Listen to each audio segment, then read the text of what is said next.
छत्तीसगढ़ नाव हमेशा जुड़े रहें खबरों के साथ। नमस्कार, स्वागत है आपका छत्तीसगढ़ नाव में और मैं हूं आपके साथ संजना।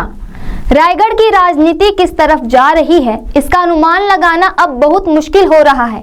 पोस्टर वार की 2 कड़ियां हम आप तक पहुंचा चुके हैं, जहां सबसे पहले भाजपा नेता गुरुपाल भल्ला ने पोस्टर लगाकर विधायक प्रकाश नायक से उनके विकास कार्यों का ब्यौरा मांगा था, जिसके बाद कांग्रेस नेता नरेंद्र जुनेजा ने शहर में अनेक पोस्टर लगाकर भाजपा से वही सवाल पूछा।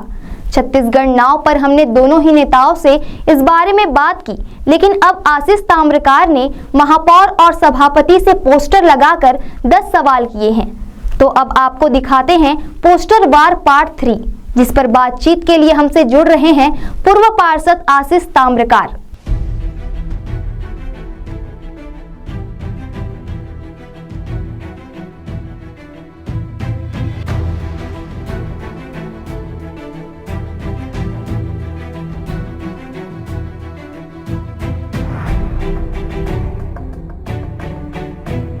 तो पोस्टर वार पे बात करने के लिए हमारे साथ भाजपा के पूर्व पार्षद आशीष ताम्रकार जी जुड़ रहे हैं।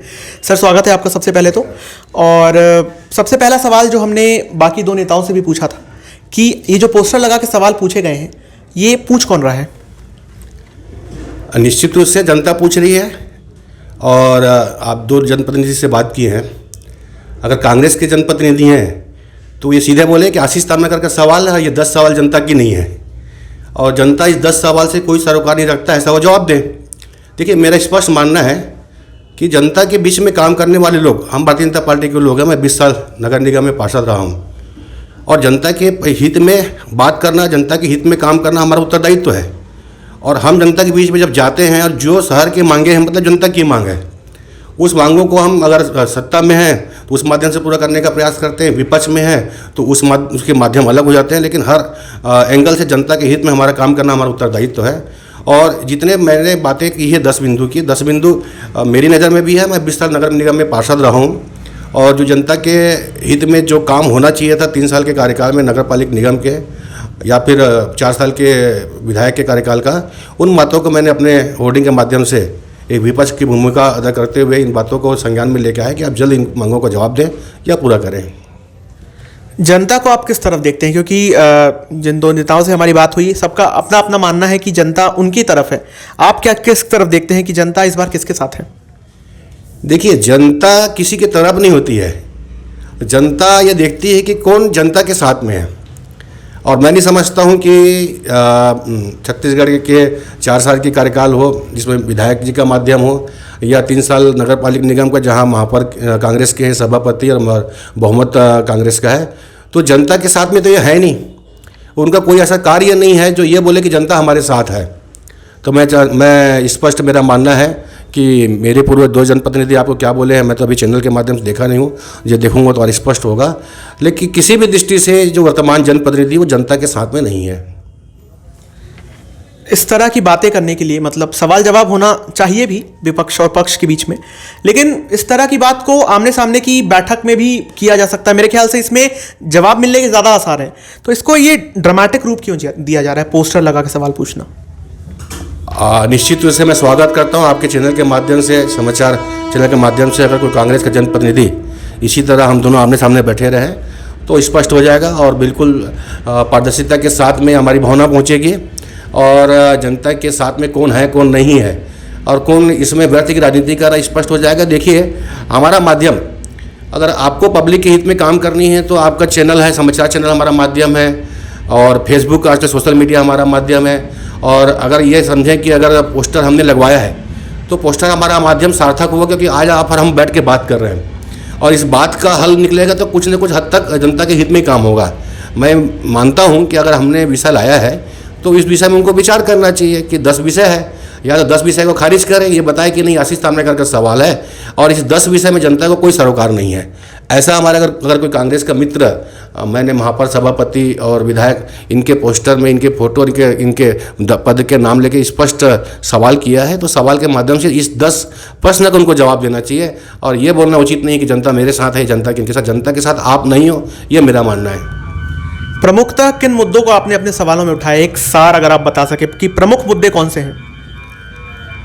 प्रमुख मुद्दे तो बहुत सारे हैं, लेकिन चूंकि एक माध्यम, छोटा सा माध्यम होर्डिंग था, इसमें मैं कुछ चिन्हांकित मुद्दे मैंने किया है। बिंदुवार फिर स्पष्ट करना चाहता हूं कि इस 3 साल के नगर पालिक निगम के कार्यकाल आपके पास सत्ता के रूप में एक साधन भी था, राज्य में आपकी सरकार भी है, तो आप पूरी तरह विफल रहे हो।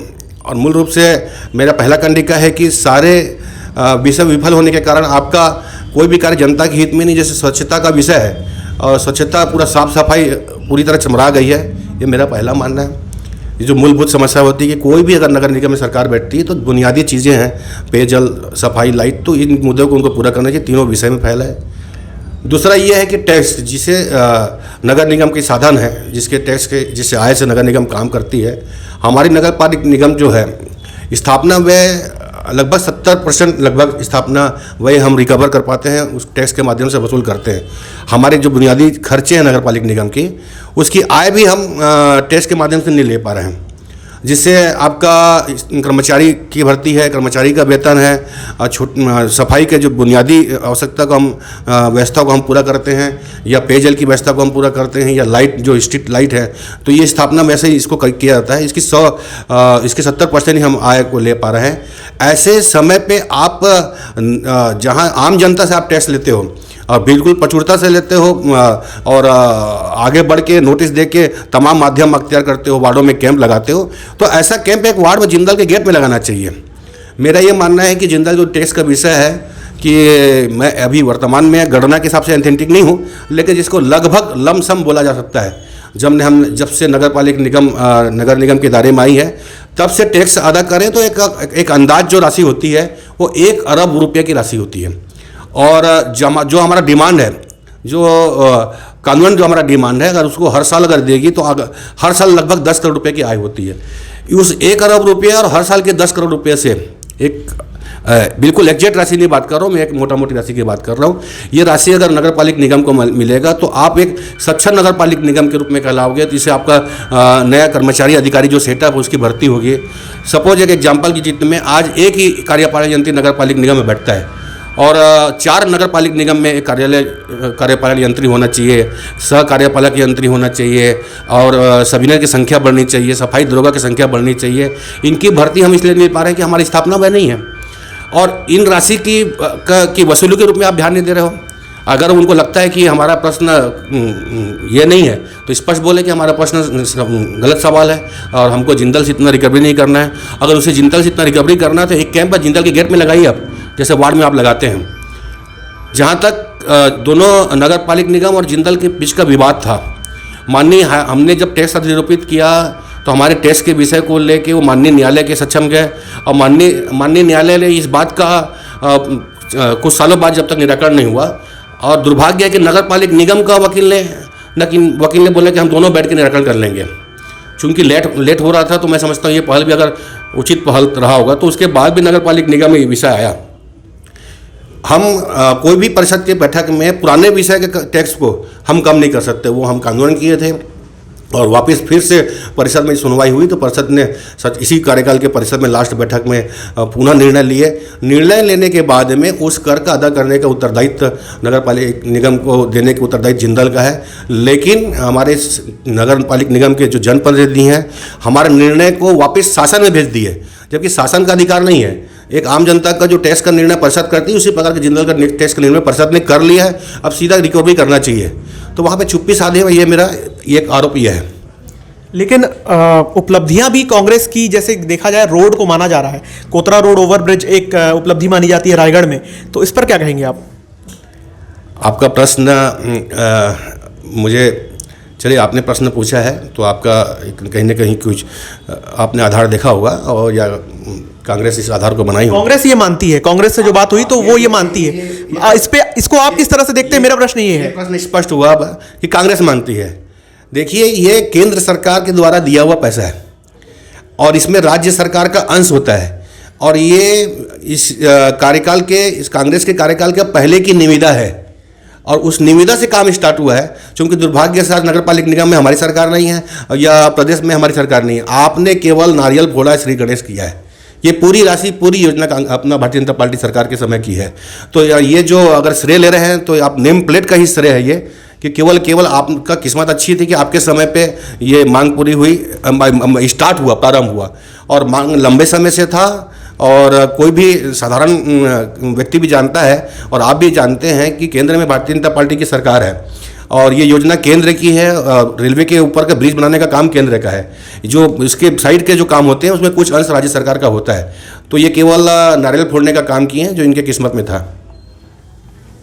अगर जैसा कि हमने कहा कि आमने सामने की बात आप करने के लिए तैयार हैं, आप ये बात मानते हैं, तो अगर हम छत्तीसगढ़ नाव के माध्यम से आपको एक मंच दें कि दोनों ही पक्ष आपस में आके इस बात पे वार्तालाप कर सके और डिस्कशन हो सके, तो क्या आप आना चाहेंगे? मैं स्वागत करता हूं आपके विचार का, आपको छत्तीसगढ़ नाउ न्यूज चैनल का मैं स्वागत करता हूं और ये मेरे लिए बड़ा सौभाग्य का विषय होगा कि मेरे पास ऐसा अवसर नहीं आया था कि इसीलिए मैंने होर्डिंग का माध्यम बनाया। सार्वजनिक होर्डिंग लगा के मैंने उनसे प्रश्न पूछा है, तो मैं तो आपके सामने के लिए आपके माध्यम से बैठने के लिए तैयार हूं और कोई भी मंच में बैठने के लिए तैयार हूं, या वो जवाब होर्डिंग के माध्यम से दे या आपके माध्यम से दे। मैं चाहता हूं कि वो 10 सालों के प्रश्न का जवाब दें। मैं स्वागत करता हूं आपके साथ बैठने के लिए, अगर वो तैयार हो जाते हैं तो। जी, तो पोस्टर वार जो है लगातार रायगढ़ में चलता जा रहा है। हालांकि पोस्टर लगा के प्रश्न पूछने से अच्छा हम मानते हैं कि आमने सामने आकर बात की जाए, तो उसमें जवाब मिलने के भी ज़्यादा आसार रहते हैं और मुद्दों पे बातचीत हो पाएगी। खैर, हम भाजपा और कांग्रेस दोनों को ही आमंत्रित करते हैं छत्तीसगढ़ नाव में आकर अब हमारे मंच पर आमने सामने की बात के लिए। हालांकि ऐसे ही और न जाने कितने पोस्टर अभी लगने बाकी हैं जिनका ब्यौरा हम आपको देते रहेंगे, ऐसी सारी खबरों को आप तक पहुंचाते रहेंगे। हालांकि ये चुनावी माहौल है और इसमें आरोप प्रत्यारोप होना आम बात है, जैसा कि हम हमेशा कहते हैं। आप बने रहिए हमारे साथ और देखते रहिए छत्तीसगढ़ नाव। आज ही सब्सक्राइब करें छत्तीसगढ़ नाव, हमेशा जुड़े रहें खबरों के साथ। छत्तीसगढ़ की हर छोटी बड़ी खबर तत्काल आपके मोबाइल पर।